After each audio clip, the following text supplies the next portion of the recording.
রাজধানী ঢাকার প্রাণকেন্দ্র গুলিস্তান, আর সেই গুলিস্তানেরই একদম চৌরাস্তায় একটি মাজার, যা কিনা গোলাপ শাহ মাজার নামে পরিচিত। আগে এই মাজারকে নিমগাছলা মাজারও বলা হতো। এখানে একটা অস্থায়ী মসজিদ ছিল।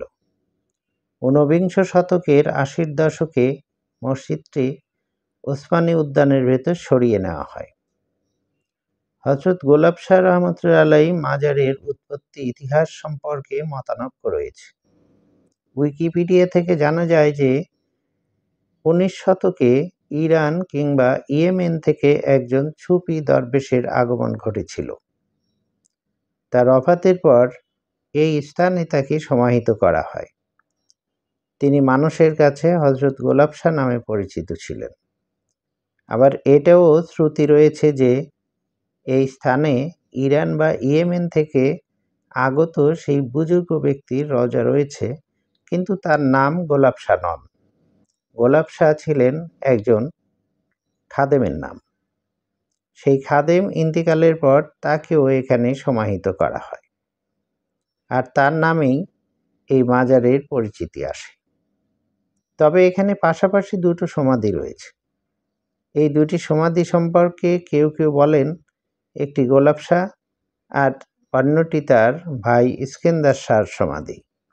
ইতিহাস যাই বলুক, সুফি ভাবাদর্শের মানুষের কাছে এই মাজারের প্রতি বিশ্বাস ও অগাধ ভক্তি রয়েছে।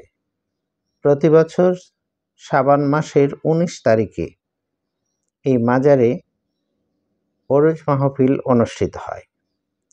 বেশ আয় রয়েছে এখানে। প্রতি মাসে ভক্তবৃন্দ দ্বারা ৯ লক্ষ টাকার মতো দান অনুদান ওঠে বলে জানা যায়। ঢাকা দক্ষিণ সিটি কর্পোরেশন হযরত গোলাপ শাহ মাজারের তত্ত্বাবধানে রয়েছে।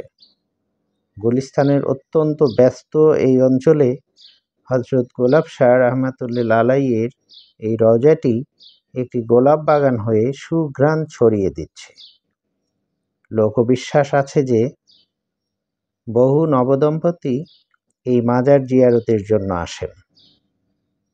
তারা এই আউলিয়ার বিশেষ ফায়েজ লাভের মাধ্যমে সুখী দাম্পত্য জীবনের প্রত্যাশা করেন।